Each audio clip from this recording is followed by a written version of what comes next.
Item number 1, माननीय वित्त मंत्री श्रीमती निर्मला सीतारमन जी। Item number 1. Item number 1.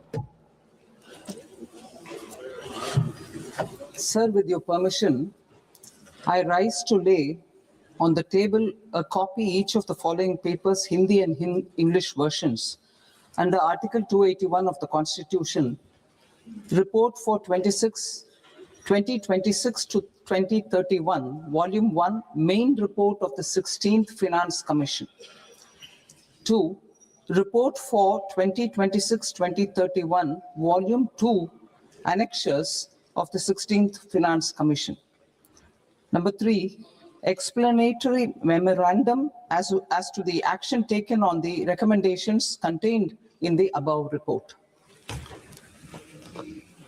Item number 2, माननीय वित्त मंत्री निर्मला सीतारमन जी।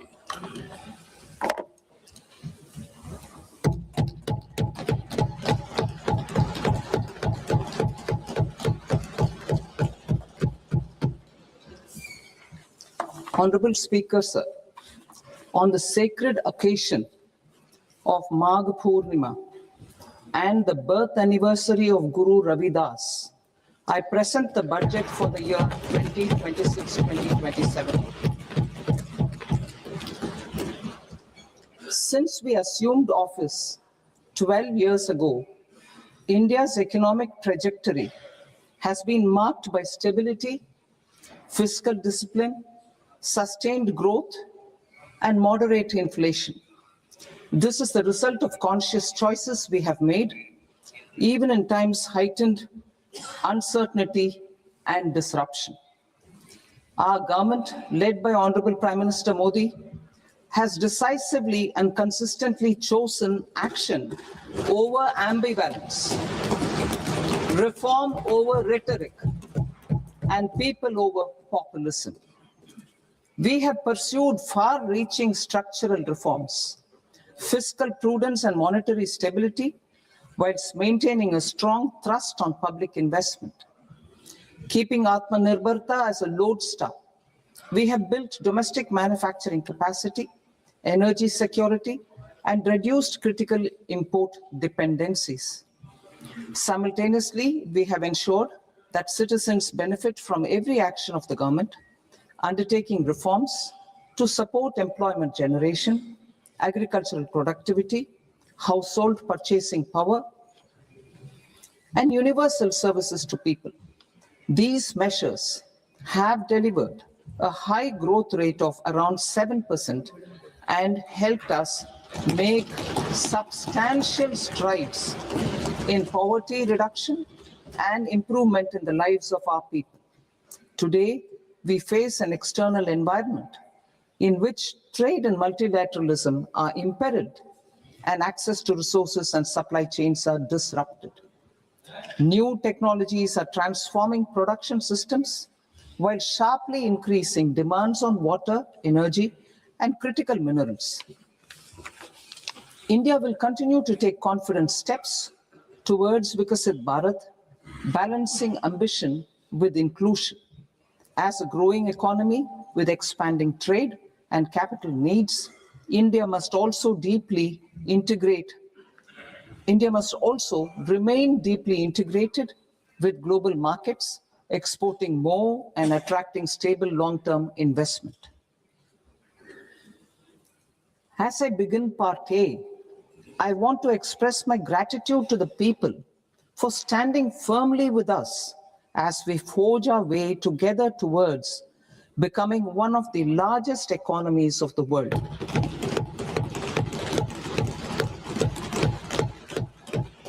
Our aim is to transform aspiration into achievement and potential into performance as we ensure that the dividends of growth reach every farmer, the scheduled caste, the scheduled tribes, the nomads, the youth, the poor, and the women. In Viksit Bharat Young Leaders Dialogue 2026, several innovative ideas were shared. with our Prime Minister, which have inspired many of the proposals, making this a unique Yuva Shakti-driven budget. Our government's sankalp is to focus on our poor, underprivileged, and the disadvantaged. To deliver on this sankalp, and given that this is the first budget prepared in Kartavya Bhavan, we are inspired by three Kartavya.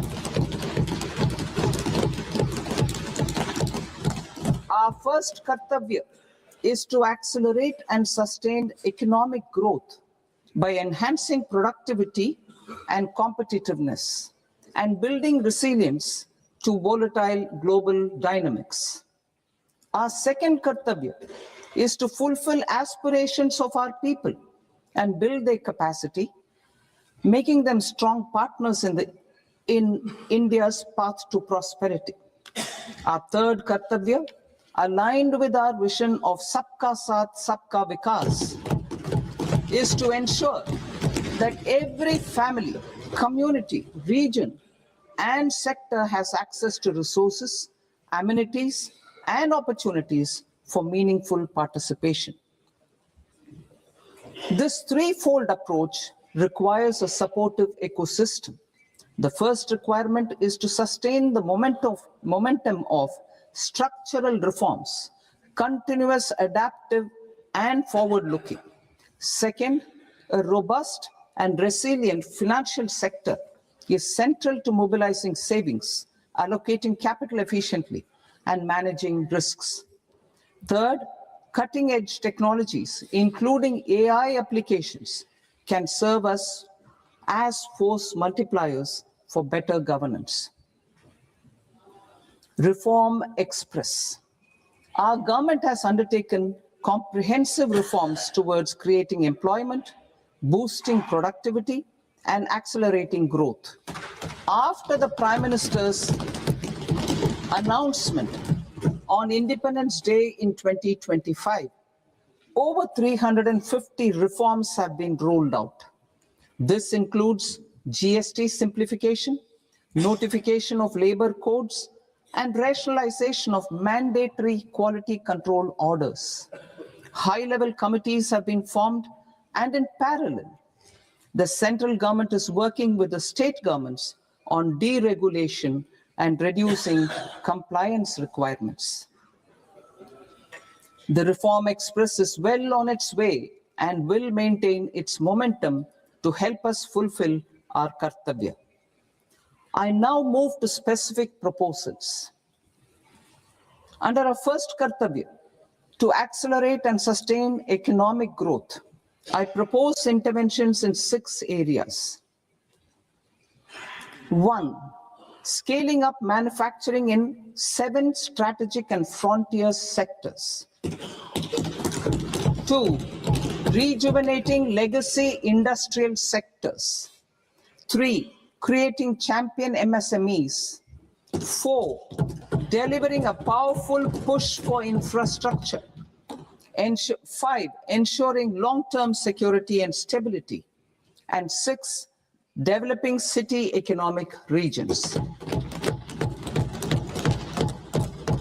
Scaling up of manufacturing in 7 strategic and frontier sectors.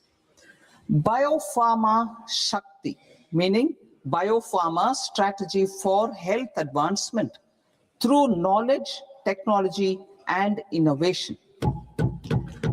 India's disease burden is observed to be shifting towards non-communicable diseases like diabetes, cancer, and autoimmune disorders.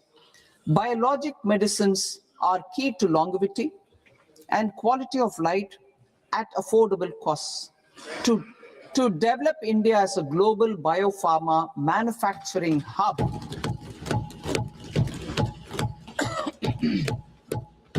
I propose the Biopharma Shakti with an outlay of 10,000 crores over the next 5 years. This will build the ecosystem for domestic production of biologics and biosimilars. The strategy will include a biopharma focused network with 3 new national institutes of pharmaceutical education and research, popularly known as NIPERS, and upgrading 7 existing ones. It will also create a network of 1,000 accredited India clinical trials sites.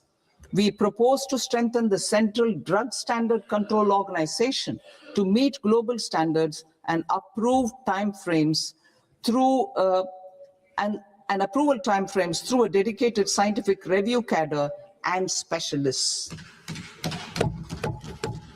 India's semiconductor mission 1.0 expanded India's semiconductor sector capabilities. Building on this, we will launch ISM 2.0 to produce equipment and materials, design full stack Indian IP, and fortify supply chains. We will also focus on industry-led research and training centers to develop technology and skilled workforce. The Electronics Components Manufacturing Scheme, launched in April 2025 with an outlay of 22,919 crores, already has investment commitments at double the targets. We propose to increase the outlay to 40,000 crores to capitalize on this momentum.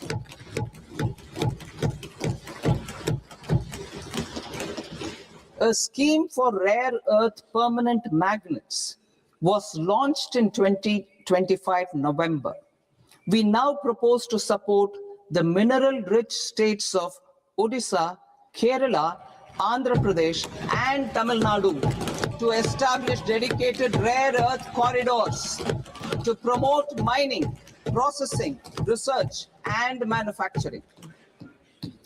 To enhance domestic chemical production and reduction import dependency and reduce import dependency, we will launch a scheme to support states in establishing 3 dedicated chemical parks through challenge route on a cluster-based plug-and-play model. Strong capital goods.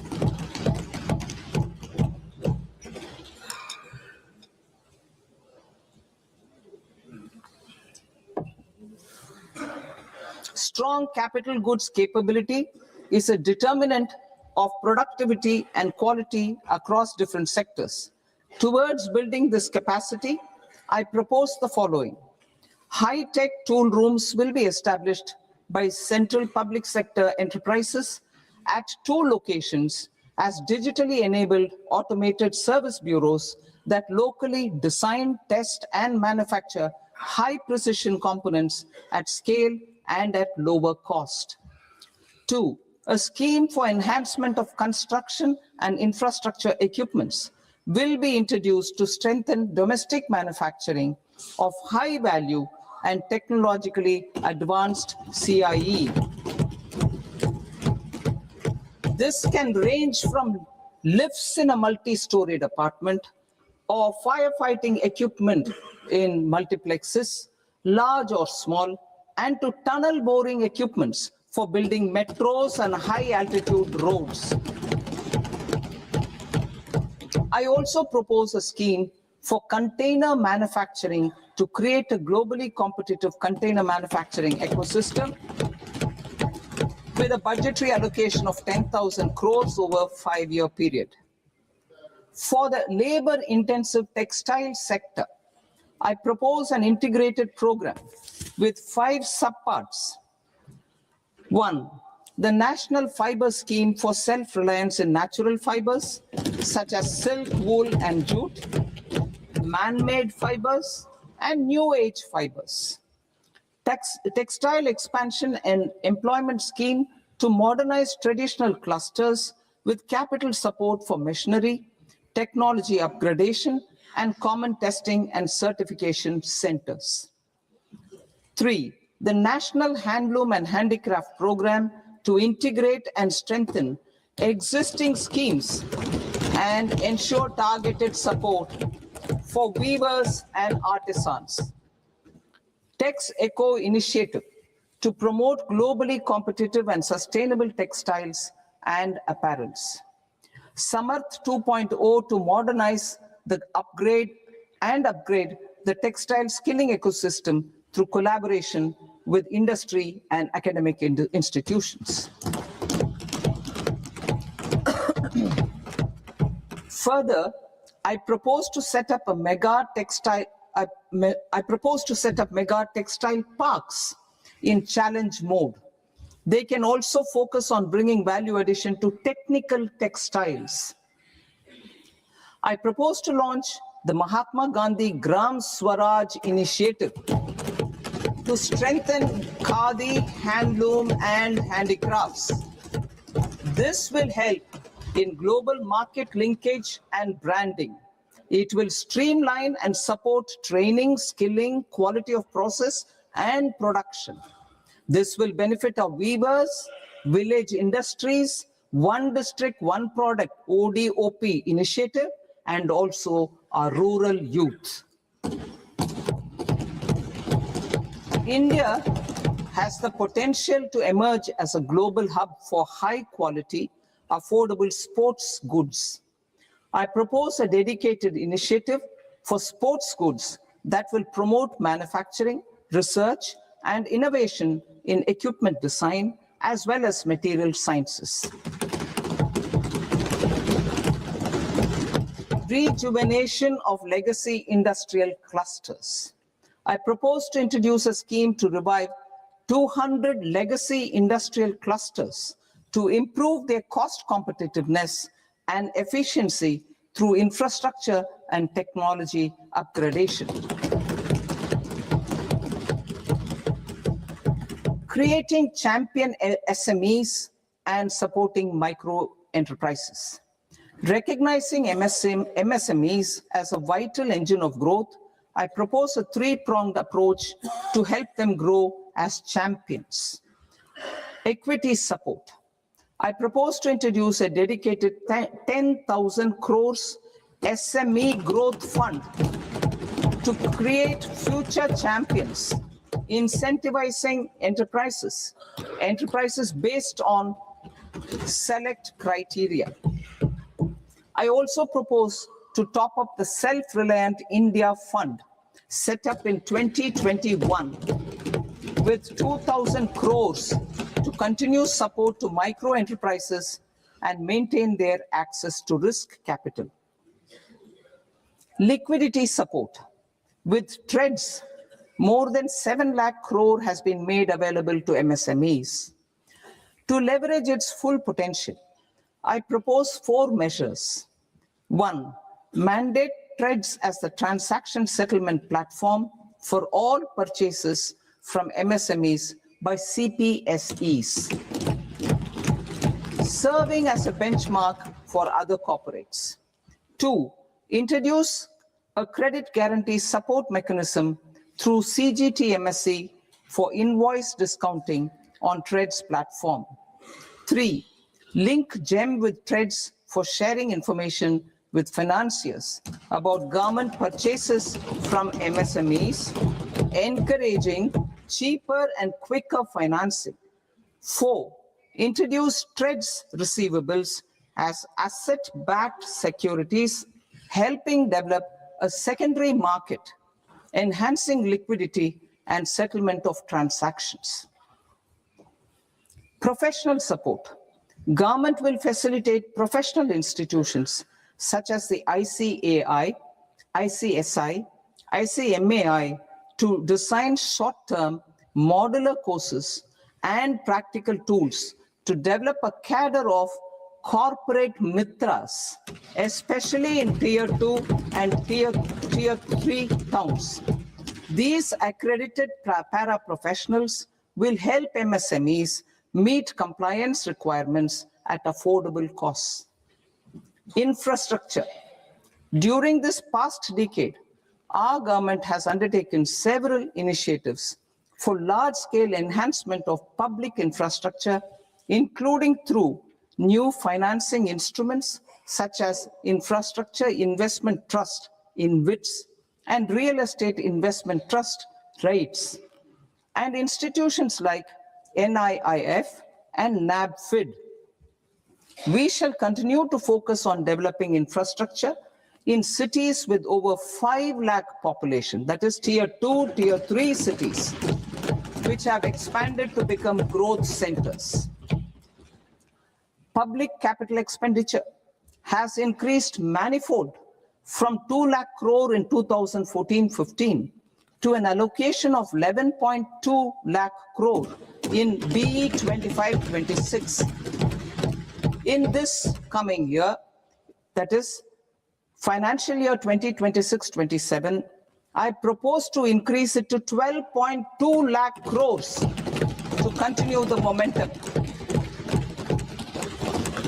To strengthen the confidence of private developers regarding risks during infrastructure development and construction phase, I propose to set up an infrastructure risk guarantee fund to provide prudentially calibrated partial credit guarantee to lenders. Over the years, RITES have emerged as a successful instrument for asset monetization. I propose to accelerate recycling of significant real estate assets of the CPSEs through the setting up of dedicated RITES.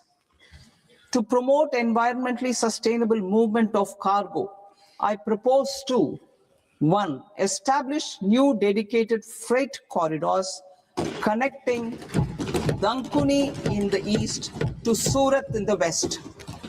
Operationalize 20 new national waterways over the next 5 years. Starting with National Waterways 5 in Orissa to connect mineral-rich areas of Talcher and Angul and industrial centers like Kalinga Nagar to the ports of Paradip and Dhamra. Training institutes will be set up as regional centers of excellence for development of required manpower for these waterways. This will benefit youth in the entire stretch of the waterways to train and acquire skills. Further, a ship repair ecosystem catering to inland waterways will also be set up at Varanasi and Patna. And C, launch a coastal cargo promotion scheme for incentivizing a modal shift from rail to road to increase the share of inland waterways and coastal shipping from 6% to 12% by 2047. To enhance last mile and remote connectivity and promote tourism, I propose to give incentives to indigenize manufacturing of seaplanes. A seaplane VGF scheme will be also introduced to provide support for operations. Carbon capture, utilization and storage. Aligning with the roadmap launched in December 2025, the carbon capture, utilization and storage technologies at scale will achieve higher readiness and in end-use application across 5 industrial sectors, including power, steel, cement, refineries, and chemicals. An outlay of 20,000 crore is proposed over the next 5 years for this purpose. City economic regions. Cities are India's engines of growth, innovation, and opportunities. We shall now focus on Tier 2, Tier 3 cities, and even temple towns, which need modern infrastructure and basic amenities. This budget aims to further amplify the potential of cities to deliver the economic power of agglomerations by mapping city economic regions based on their specific growth drivers. An allocation of 5,000 crore per CER over 5 years is proposed for implementing their plans through a challenge mode with a reform cum result-based financing mechanism. In order to promote environmentally sustainable passenger systems, we will develop 7 high-speed rail corridors between cities as growth connectors, namely Mumbai to Pune, Pune to Hyderabad, Hyderabad to Bengaluru, Hyderabad to Chennai, Chennai to Bengaluru, Delhi to Varanasi, Varanasi to Siliguri.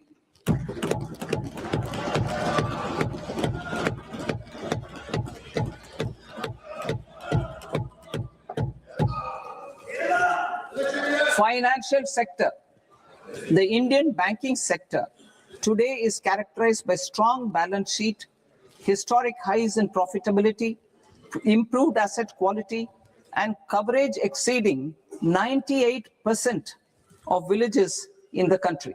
At this juncture, we are well placed to futuristically evaluate the measures needed to continue on the path of reform-led growth of this sector. I propose setting up a high-level committee on banking for Vikasit Bharat. High-level committee on banking for Vikasit Bharat to comprehensively review the sector and align it with India's next phase of growth, while safeguarding financial stability, inclusion, and consumer protection.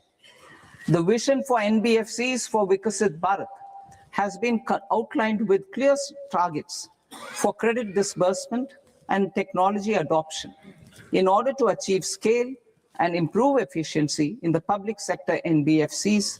As a first step, it is proposed to restructure the Power Finance Corporation and Rural Electrification Corporation.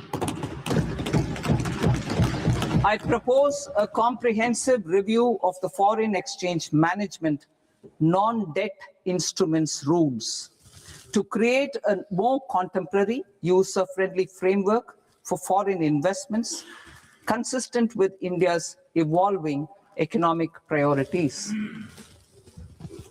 Corporate bond market. I propose to introduce a market-making framework with suitable access to funds and derivatives on corporate bond indices. I also propose to introduce total return swaps on corporate bonds. Municipal bonds. To encourage the issuance of municipal bonds of higher value by larger cities, I propose an incentive of 100 crore rupees for a single bond issuance. 100 crore rupees for a single bond issuance of more than 1,000 crore. The current scheme under Amrit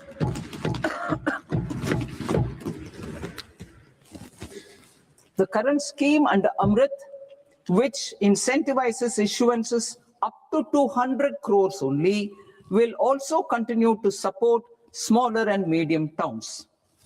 That will also continue to support the smaller and medium towns. Ease of doing business. Individual persons resident outside India, PROI, will be permitted to invest in equity instruments of listed Indian companies through the portfolio investment scheme.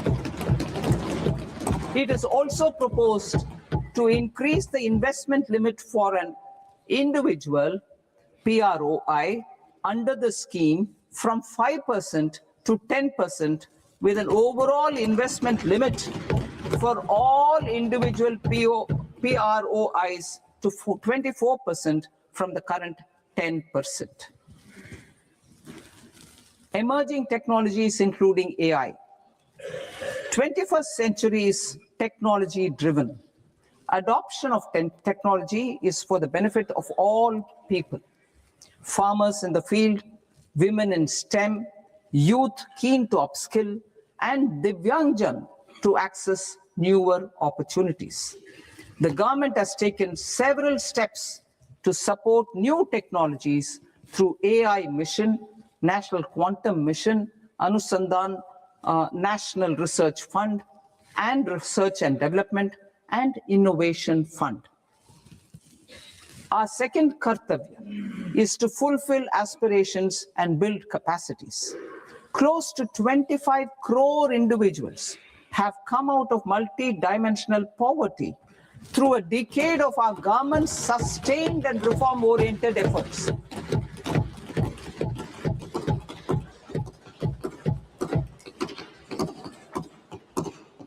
Our government has therefore decided to place a renewed emphasis on the service sector to provide a pathway to fulfilling aspirations of a youthful India with the following measures. I propose to set up a high-powered Education to Employment and Enterprises Standing Committee to recommend measures that focus on services sector as a core driver of Viksit Bharat. This will make us a global leader in services with a 10% global share by 2047. The committee will prioritize areas to optimize the potential for growth, employment, and exports. They will also assess the impact of emerging technologies, including AI, on jobs and skill requirements and propose measures thereof. To create a range of skilled career pathways, a new range of skilled career pathways for our youth, I propose interventions in the following sectors. Health. Existing institutions for allied health professionals will be upgraded and new AHP institutions established in private and government sectors. This will cover 10 selected disciplines, including optometry, radiology, anesthesia, OT technology, applied psychology, and behavioral health, and add 1 lakh AHPs over the next 5 years. A strong care system covering geriatric and allied care services will be built.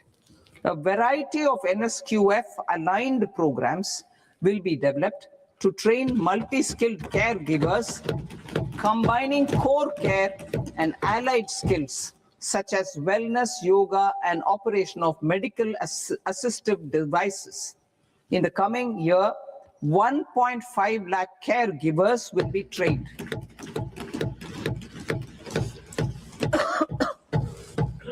Hubs for medical value tourism.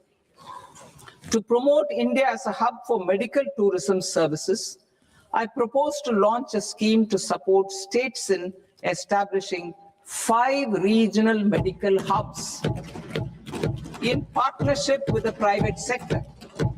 These hubs will serve as integrated healthcare complexes that combine medical, educational, and research facilities.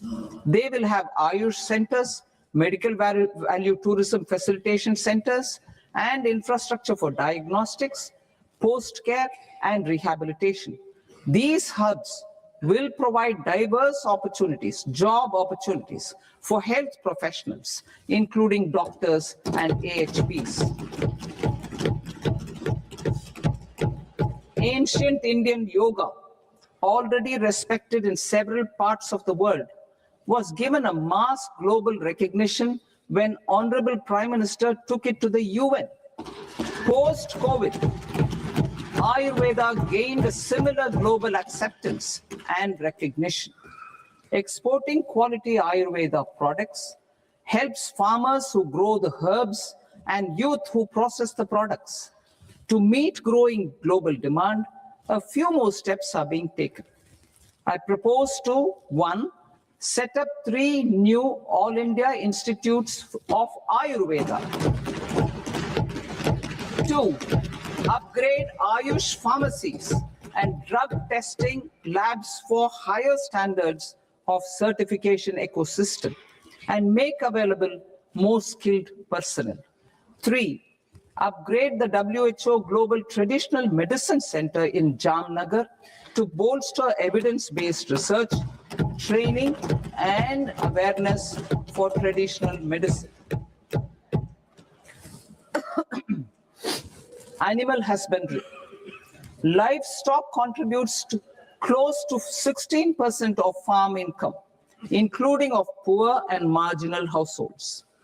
To scale up availability of veterinary professionals by more than 20,000, I propose to roll out a loan-linked capital subsidy support scheme for establishment of veterinary and para-veterinary colleges, veterinary hospitals, diagnostic laboratories, and breeding facilities in private sector. Collaboration between Indian and foreign institutions will also be facilitated. Orange economy. India's animation, visual effects, gaming and comics sector, AVGC sector, is a growing industry projected to require 2 million professionals by 2030. I propose to support the Indian Institute of Creative Technologies, Mumbai, in setting up AVGC content creator labs in 15,000 secondary schools all over the country and 500 colleges. The Indian design industry is expanding rapidly, and yet there is a shortage of Indian designers. I propose to establish, through Challenge Route, a new National Institute of Design to boost design education and development in the eastern region of India. Education. Our government will support states through Challenge Route in creating 5 university townships in the vicinity of major industrial and logistics corridors. These planned academic zones will host multiple universities, colleges, and research institutions, skill centers, and residential complexes. In higher education, STEM institutions, prolonged hours of study and laboratory work pose some challenges for girl students. Through VGF, Viability Gap Funding and capital support, one girls' hostel will be established in every district.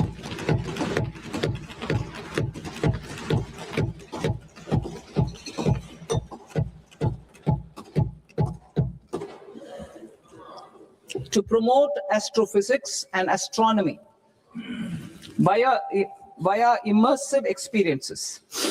4 telescope infrastructure facilities will be set up or upgraded. The National Large Solar Telescope, the National Large Optical Infrared Telescope, the Himalayan Chandra Telescope, and the Cosmos 2 Planetarium. Tourism. The tourism sector has the potential to play a large role in the employment generation, forex earnings, and expanding the local economy. I propose to set up a National Institute of Hospitality by upgrading the existing National Council for Hotel Management and Catering Technology. It will function as a bridge between academia, industry, and government. I also propose a pilot scheme for upskilling 10,000 guides in 20 iconic tourist sites through a standardized, high-quality, 12-week training course in hybrid mode in collaboration with the Indian Institute of Management. A national destination digital knowledge grid will be established to digitally document all places of significance, cultural, spiritual, and heritage. This initiative will create a new ecosystem of jobs for local researchers, historians, content creators, and technology partners. India has the potential and opportunity to offer world-class trekking and hiking experience. We will develop ecologically sustainable mountain trails in Himachal Pradesh, Uttarakhand, and Jammu Kashmir. Also in Araku Valley in the Eastern Ghats and Podigai Malai in the Western Ghats. Turtle trails along key nesting sites in the coastal areas of Odisha Karnataka and Kerala. And 3, bird watching trails along the Pulikat Lake in Andhra Pradesh, Tamil Nadu. It's on the border. Under the visionary leadership of Honorable Prime Minister, we established the International Big Cat Alliance in 2024. This year, India is hosting the first ever Global Big Cat Summit, where heads of governments and ministers from 95 range countries will deliberate on collective strategies for conservation. Heritage and culture tourism. I propose to develop 15 archaeological sites, including Lothal, Dholavira, Rakhigarhi, Adichanallur, Saranath, Hastinapur, and Leh Palace into vibrant experiential cultural destinations. Excavated landscapes will be open to the public through curated walkways. Immersive storytelling skills and technologies will be introduced to help conservation labs, interpretation centers, and guides. The sports sector provides multiple means of employment, skilling, and job opportunities. Taking forward the systematic nurturing of sports talent, which is set in motion through the Khelo India program earlier, I propose to launch a Khelo India mission to transform the sports sector over the next decade. The mission will facilitate an integrated talent development pathway supported by training centers, which are foundational, intermediate, and elite levels. B, systematic development of coaches and support staff. C, integration of sports science and technology. D, competitions and leagues to promote sports culture and provide platforms. And E, development of sports infrastructure for training and competition. Our third Kartavya aligns with our vision of Sabka Saath, Sabka Vikas towards Vikasit Bharat. This requires targeted efforts for 1, increasing farmer incomes through productivity enhancement and entrepreneurship, with special attention to small and marginal farmers. B, empowering Divyangjan through access to livelihood opportunities, training, and high-quality assistive devices. C, empowering the vulnerable to access mental health and trauma care. D, focus on the Purvodaya states and the Northeast region to accelerate development and employment opportunities. Fisheries. We will undertake initiatives for integrated development of 500 reservoirs and Amrit Sarovars. 2, strengthen the fisheries value chain in coastal areas and enable market linkages involving startups and women-led groups together with fish farmer producer organizations. Animal husbandry. To provide quality employment opportunities in rural and peri-urban areas, we will support the animal husbandry sector in entrepreneurship development through A, credit-linked subsidy program, B, scaling up and modernization of livestock enterprises, C, enhanced creation of livestock, dairy, and poultry, enhanced creation of livestock, dairy, and poultry-focused integrated value chains, and D, encourage creation of livestock farmer producer organizations. High-value agriculture. To diversify farm outputs, increase productivity, enhance farmers' incomes, and create new employment opportunities, we will support high-value crops such as coconut, sandalwood, cocoa, cashew in the coastal areas, agar trees in Northeast, and nuts such as almonds, walnuts, and pine nuts in our hilly regions. These, all of them, will be supported. India is the world's largest producer of coconuts. About 30 million people including nearly 10 million farmers, depend on coconuts for their livelihood. To further enhance competitiveness in coconut production, I propose a coconut promotion scheme to increase production and enhance productivity through various interventions, including replacing and non-productive trees with new saplings or plants or varieties in major coconut growing states. A dedicated program is proposed for Indian cashew and cocoa to make India self-reliant in raw cashew and coconut production and processing, enhance export competitiveness, and transform Indian cashew and Indian cocoa into premium global brands by 2030. Sandalwood. Sandalwood is closely linked to India's social and cultural heritage.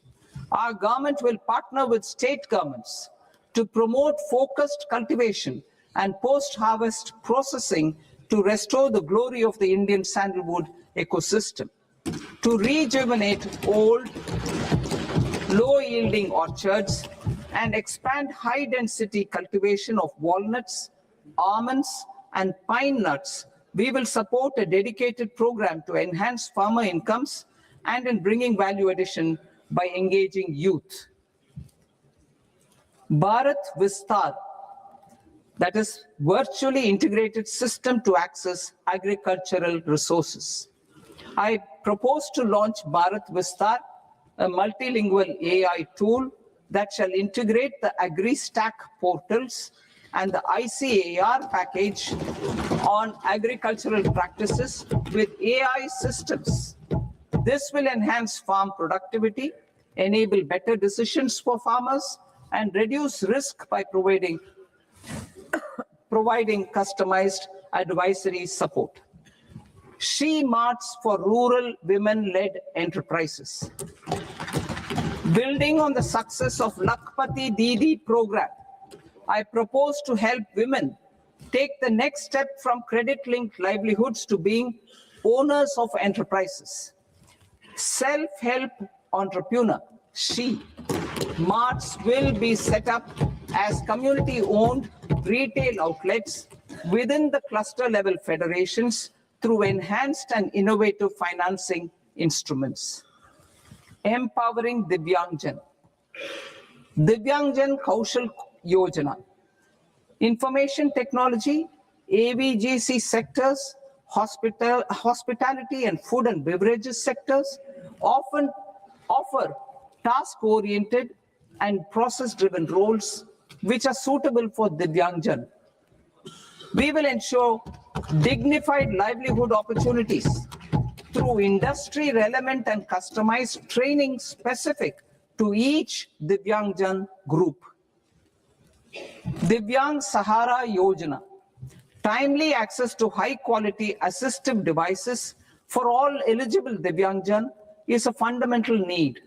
I propose to 1. Support the Artificial Limbs Manufacturing Corporation of India, Alimco, to set up and to scale up production of assistive devices, invest in R&D and AI integration, strengthen PM Divyasha Kendras, and support setting up of assistive technology marts as modern retail style centers where Divyangjan and senior citizens can see, try, and purchase assistive products.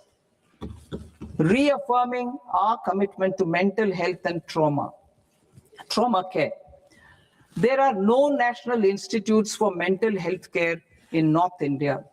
We will therefore set up a NIMHANS 2 and also upgrade national mental health institutes in Ranchi and in Tezpur as regional apex institutions.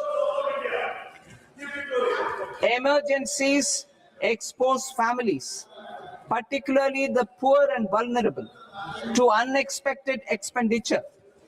We will strengthen and increase these capacities by 50%, in district hospitals by establishing emergency and trauma care centers. Focus on Purvodaya states and northeastern regions. Purvodaya, I propose the development of an integrated East Coast industrial corridor with a well-connected node at Durgapur, creation of 5 tourism destinations in 5 Purvodaya states, and the provision of 4,000 e-buses. Buddhist sites in northeastern region. The northeastern region is a civilizational confluence of Theravada and Mahayana or Vajrayana traditions. I propose to launch a scheme for development of Buddhist circuits in Arunachal Pradesh, Sikkim, Assam, Manipur, Mizoram, and Tripura. The scheme will cover preservation of temples and monasteries, pilgrimage interpretation centers, connectivity, and pilgrim amenities. 16th Finance Commission. On 17th November 2025, the 16th Finance Commission submitted its report to the President.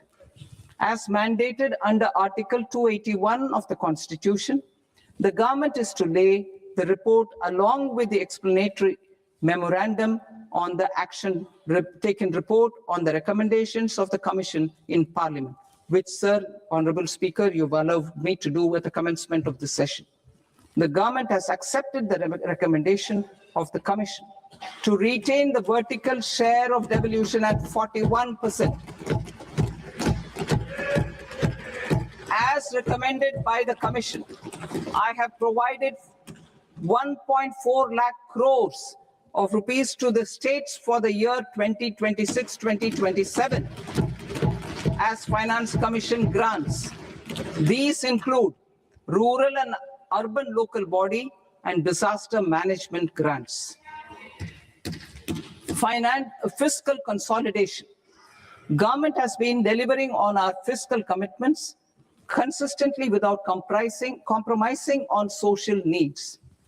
To strive towards accepted standards of fiscal management in Budget 25-26, I had indicated that the central government would target reaching a debt to GDP ratio of 50 plus or minus 1% by 2030-31.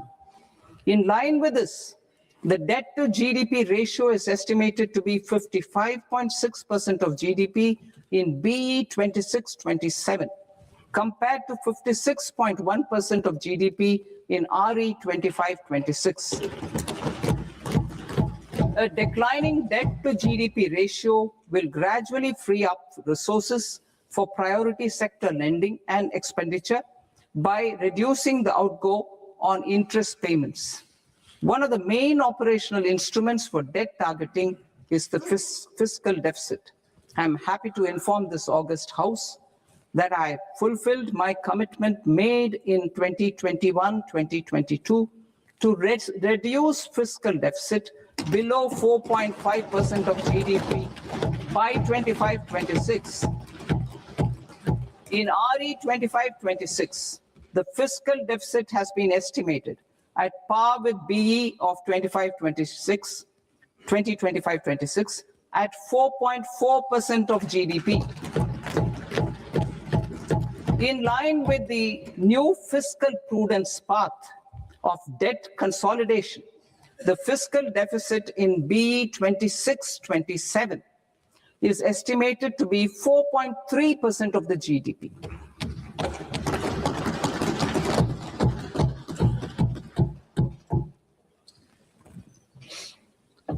The revised estimates of the non-debt receipts are 34 lakh crore rupees, of which the center's net tax receipts are 26.7 lakh crore.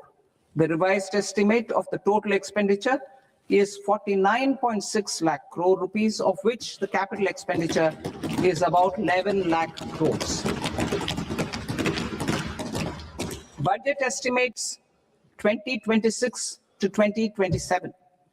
Coming to 26-27, the non-debt receipts and the total expenditure are estimated as 36.5 lakh crore and 53.5 lakh crore respectively. The center's net tax receipts are estimated at 28.7 lakh crore rupees. To finance the fiscal deficit, the net market borrowings from dated securities are estimated at 11.7 lakh crore rupees. The balance financing is expected to come from small savings and other sources. The gross market borrowings are estimated at 17.2 lakh crore rupees. I'll now move to Part B. Part B, direct taxes.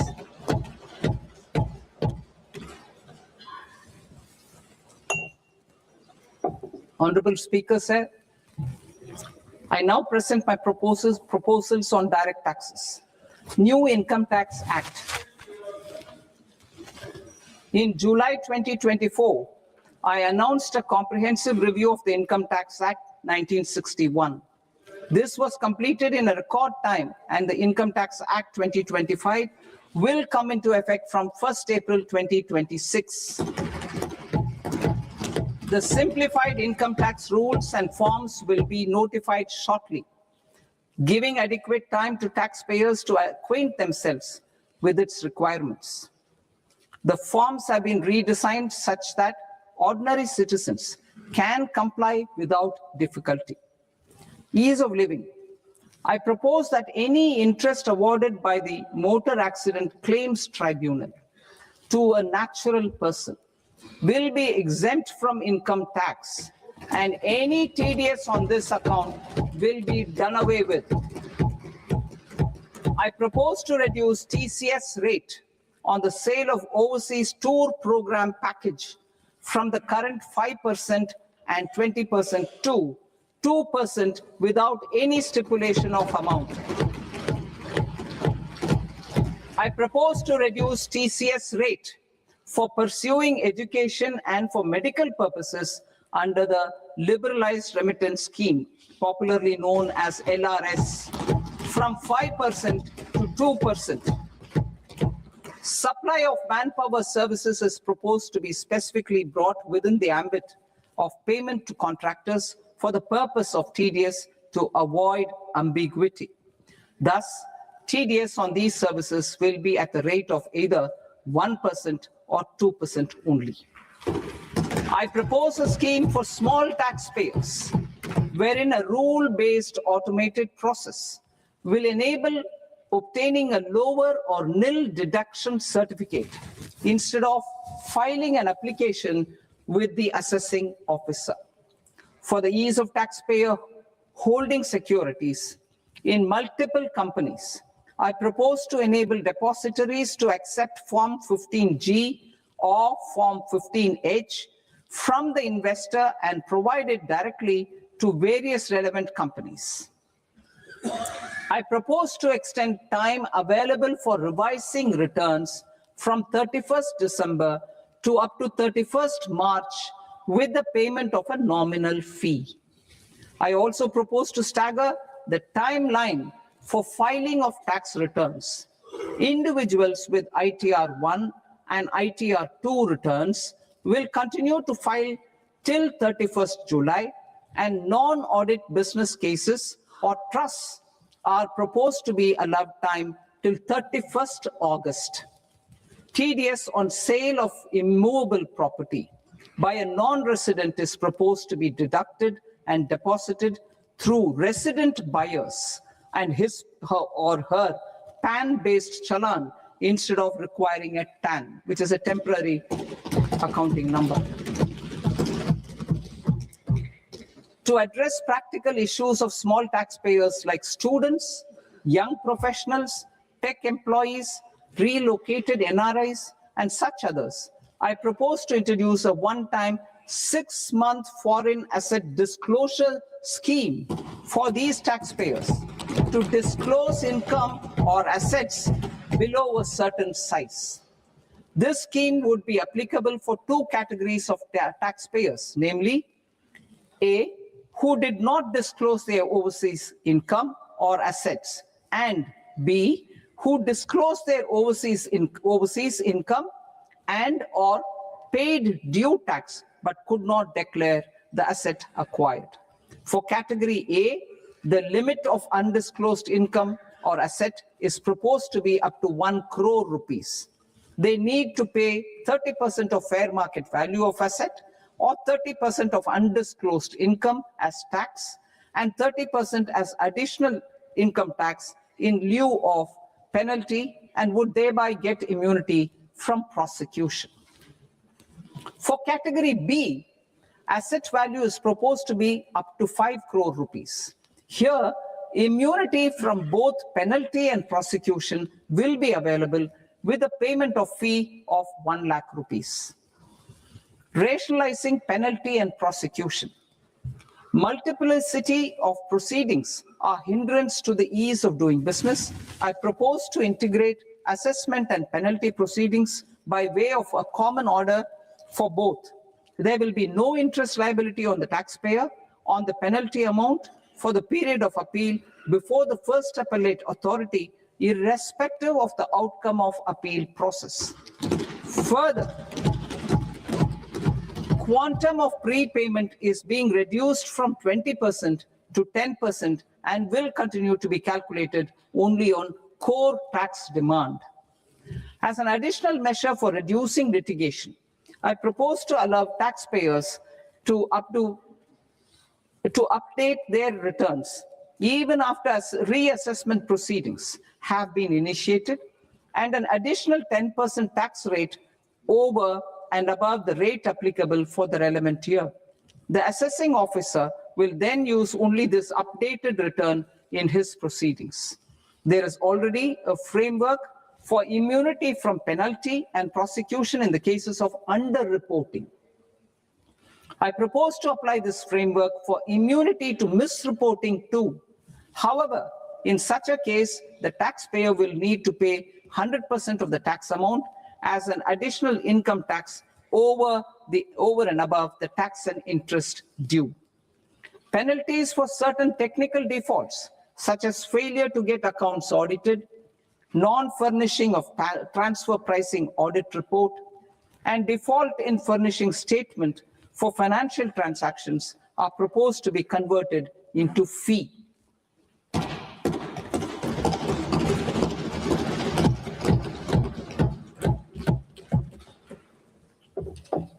I propose to rationalize prosecution framework under Income Tax Act while maintaining a careful balance for deterrence in some serious offense. Non-production of books of account and documents and requirement of TDS payment where payment is made in kind are being decriminalized. Further, minor offenses will attract fine only. The remaining prosecutions will be graded commensurate with the quantum of offense. They will entail only simple imprisonment with maximum imprisonment reduced to 2 years and power to courts to convert even those into fines. There is no penalty. There's no penalty presently for non-disclosure of non-immovable foreign assets with aggregate value less than 20 lakh rupees. I propose to also provide them with immunity from prosecution with retrospective effect from 1/10/2024.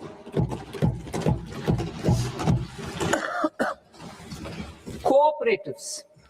Deduction is already allowed to a primary cooperative society engaged in supplying milk, oilseeds, fruits or vegetables raised or grown by its members. I propose to extend this deduction to also include supply of cattle feed and cotton seed produced by its members. I propose to allow inter-cooperative society dividend income as deduction under the new tax regime to the extent it is further distributed to its members. I further propose to allow exemption for a period of 3 years to dividend income received by a notified national cooperative federation on their investments made in companies up to 31/1/2026. This exemption would be allowed only for dividends further distributed to its member cooperatives. Supporting IT sector as India's growth engine. India is a global leader in software development services, IT-enabled services, knowledge process outsourcing services, and contract R&D services relating to software development. These businesses and their segments are quite interconnected with each other. All these services are proposed to be clubbed under a single category of information technology services with a common safe harbor margin of 15.5% applicable to all.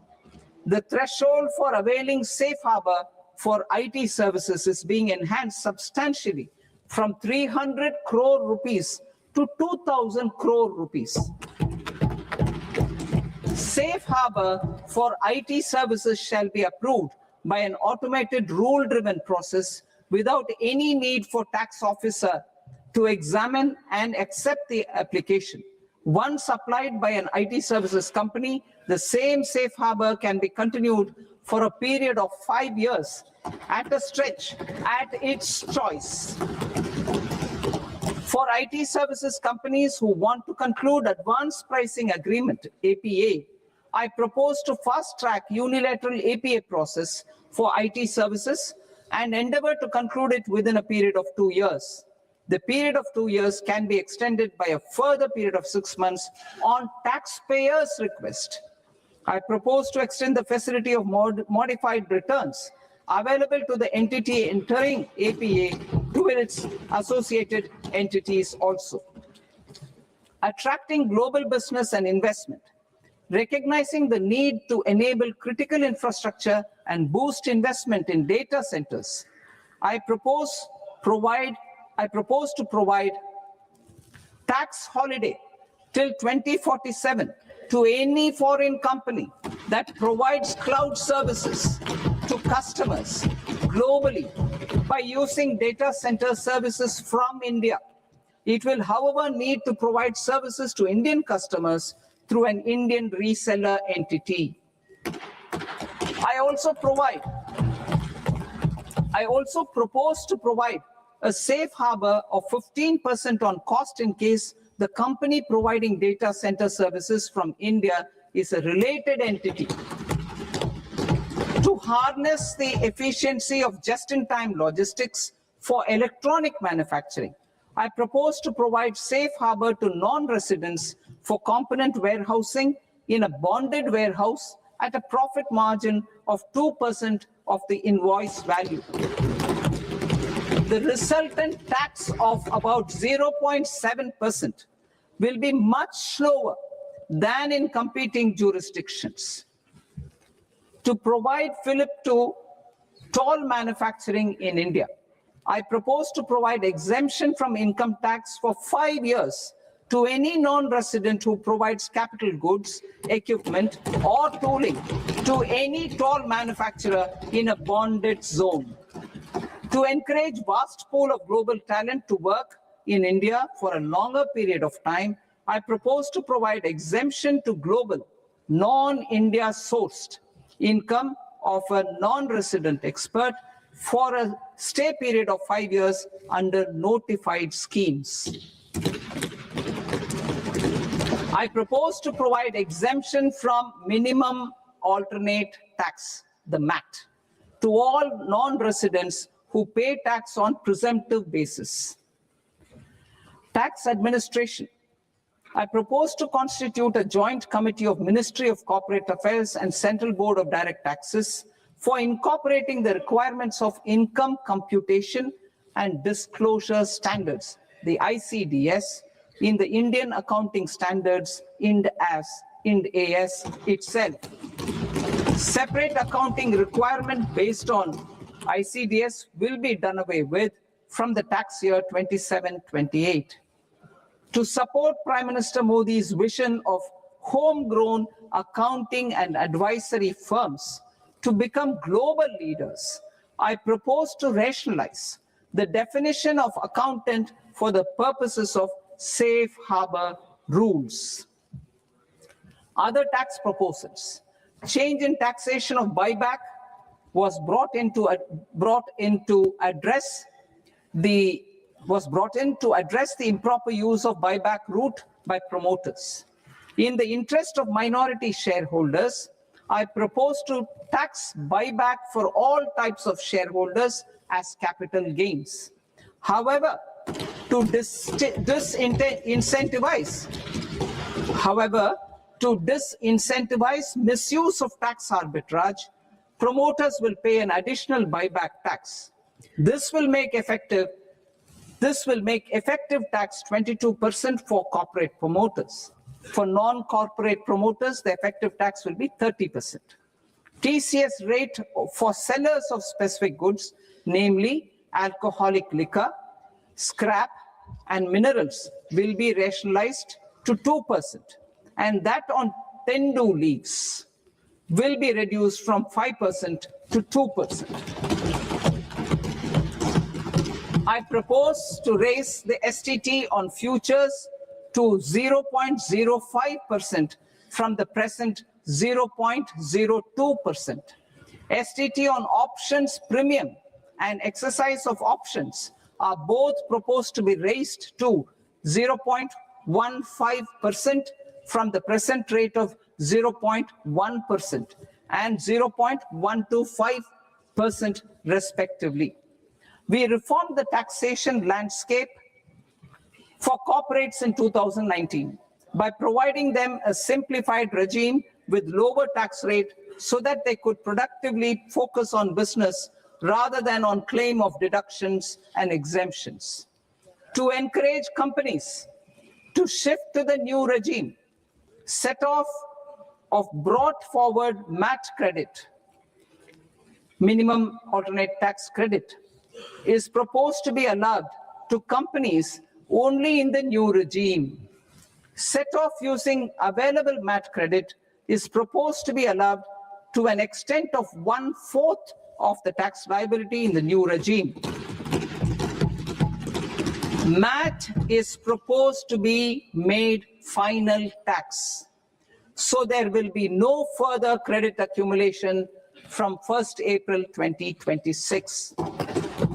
In line with this change, the rate of final tax is being reduced to 14% from the current MAT rate of 15%. The brought forward MAT credit of taxpayers accumulated till 30th March 2026 will continue to be available to them for set off as above. Indirect taxes. I shall now take up proposals related to indirect taxes. My proposals for customs and central excise aim to further simplify the tariff structure, support domestic manufacturing, promote export competitiveness, and correct inversion in duty. To continue weeding out long continuing customs duty exemptions, I propose to remove certain exemptions on items which are being manufactured in India or where the imports are negligible. Similarly, to further simplify the process of ascertaining the rate of duty applicable on a particular item, I propose to incorporate certain effective rates in various customs notifications to the tariff schedule itself. I shall now take up sector-specific proposals. Promotion of exports of marine, leather, and textile products. I propose to increase the limit for duty-free imports of specified inputs used for processing seafoods for export from the current 1% to 3% of FOB value of the previous year's export turnover. I also propose to allow duty-free imports of specified inputs, which is currently available for exports of leather or synthetic footwear, to exports of shoe uppers as well. I propose to extend the time period for export of final product from the existing 6 months to 1 year for exporters of leather or textile garments, leather or synthetic footwear, and other leather products. Energy transition and security. I propose to extend the basic customs duty exemption given to capital goods used for manufacturing lithium-ion cells for batteries to those used for manufacturing lithium-ion cells for battery energy storage systems also. I propose to exempt basic customs duty on import of sodium antimonate for use in manufacture of solar glass. Nuclear power. I propose to extend the existing basic customs duty exemption on imports of goods required for nuclear power projects till the year 2035 and expand it for all nuclear plants irrespective of their capacity. Critical minerals. It is proposed to provide basic customs duty exemption to the import of capital goods required for the processing of critical minerals in India. Biogas blended CNG. I propose to exclude the entire value of biogas while calculating the central excise duty payable on biogas blended CNG. Civil and defense aviation. I propose to exempt basic customs duty on components and parts required for the manufacture of civilian training and other aircrafts. It is proposed to exempt basic customs duty on raw materials imported for the manufacture of parts of aircraft to be used in maintenance, repair, or overall requirements by units in the defense sector. Electronics. To deepen value addition in the consumer electronics sector, I propose to exempt basic customs duty on specified parts used in the manufacture of microwave ovens. Special economic zone. To address the concerns arising about utilization of capacity by manufacturing units in the special economic zones due to global trade disruptions, I propose as a special one-time measure to facilitate sales by eligible manufacturing units in SEZs to the domestic tariff area at concessional rates of duty. The quantity of such sales will be limited to a prescribed proportion of their exports.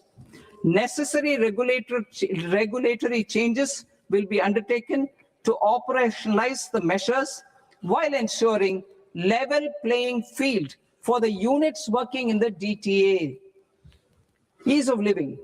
To rationalize the customs duty structure for goods imported for personal use, I propose to reduce the tariff rate on all dutiable goods imported for personal use from 20% to 10%. To provide relief to patients, particularly those suffering from cancer, I propose to exempt basic customs duty on 17 drugs or medicines. I propose also to add 7 more rare diseases for the purposes of exempting import duties on personal imports of drugs, medicines, and food for special medical purposes used in their treatment. Customs process. India's role and share in the global trade is poised for a major leap in line with our ambition and journey towards Viksit Bharat. In this regard, I propose many measures for custom processes to have minimal intervention for smoother and faster movement of goods and greater certainty to the trade. Trust-based systems. I propose to enhance duty deferral period for Tier 2 and Tier 3 authorized economic operators, known as AEOs, from 15 days to 30 days. I propose to provide eligible manufacturer importers the same duty deferral facility. This should encourage them to get themselves accredited as a full-fledged Tier 3 AEO in due course.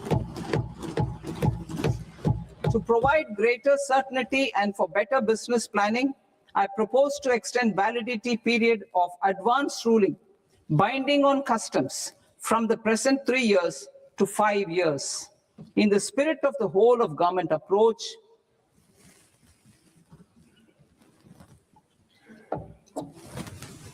government agencies will be encouraged to leverage AEO accreditation for preferential treatment in clearing their cargo.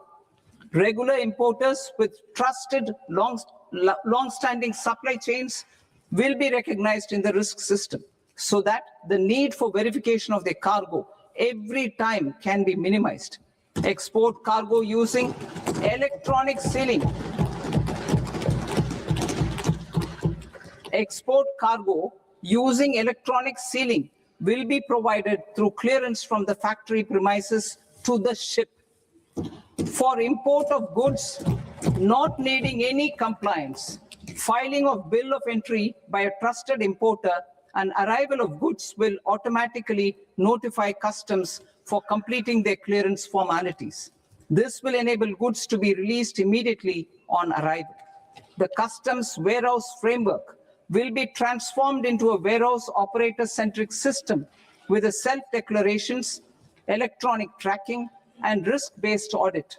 These reforms will move away from the current system of officer-dependent approvals and reduce transaction delays and compliance costs. Ease of doing business. Approvals required for cargo clearance from various government agencies will be seamlessly processed through a single and interconnected digital window by the end of the financial year. Processes involved in clearance of food, drugs, plant, and animal and wildlife products, accounting for about 70% of interdicted cargo, will be operationalized on this system by April 2026 itself. For goods not having any compliance requirement, clearance will be done by customs immediately after online registration is completed by the importer, subject to the payment of duty. Customs integrated system will be rolled out in 2 years as a single integrated and scalable platform for all customs processes. Utilization of non-intrusive scanning with advanced imaging and AI technology for risk assessment will be expanded in a phased manner with the objective to scan every container across all the major ports. New export opportunities to support Indian fishermen to fully harness the economic value of marine resources beyond our territorial waters. The following measures will be taken. A, fish catch by an Indian fishing vessel in exclusive economic zone or on the high seas will be made free of duty. Landing of such fish on foreign port will be treated as export of goods. Safeguards will be put in place to prevent misuse during fish catch, transit, or transshipment. To support aspirations of India's small businesses, artisans, and startups to access global markets through e-commerce, I am pleased to announce complete removal of the current value cap of 10 lakh rupees per consignment on courier exports. In addition, handling of rejected and returned consignments will be improved with effective use of technology for identifying such consignments. I propose to revise provisions governing baggage clearance during international travel to address genuine concerns of passengers. The revised rules will enhance duty-free allowances in line with the present-day travel realities and provide clarity in temporary carriage of goods brought in or taken out. There are honest taxpayers who are willing to settle disputes by paying all their dues, but they get deterred due to negative connotation associated with penalty. I they will now be able to close cases by paying an additional amount in lieu of penalty. Honorable Speaker, sir, with this, I commend the budget to this august House. Jai Hind.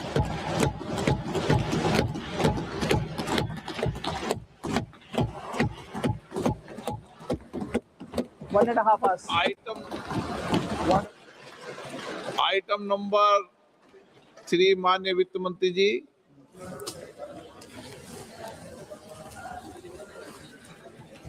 Item number 2, sir. 3 3.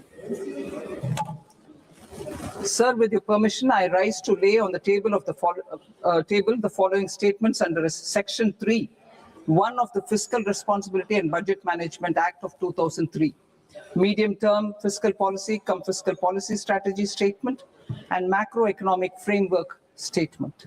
Item number 4 माननीय वित्त मंत्री जी। Sir, with your permission, I move for leave to introduce the Finance Bill 2026. प्रश्न ये कि विधेयक को पुनर्स्थापित करने की अनुमति प्रदान की जाए। जो सदस्य इस पक्ष में हाँ गए, जो सदस्य विरोध में ना गए, मेरे विचार में निर्णय हाँ वालों के पक्ष में, हाँ वालों के पक्ष में अनुमति प्रदान की जाती है। माननीय मंत्री जी, अब विधेयक पुनर्स्थापित करें। Sir, I introduce the bill. माननीय सदस्य, आपको सूचित किया जाता है कि माननीय वित्त मंत्री जी के बजट भाषण की कॉपी पब्लिकेशन काउंटर पर ली जाती है। बजट भाषण और बजट से संबंधित दस्तावेज आपके मोबाइल फोन और मेंबर पोर्टल्स पर ही उपलब्ध है। सभा की कार्रवाई कल सोमवार दिनांक 2 फरवरी 2026 को प्राप्त 11 बजे तक के लिए स्थगित की जाती है।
Fuck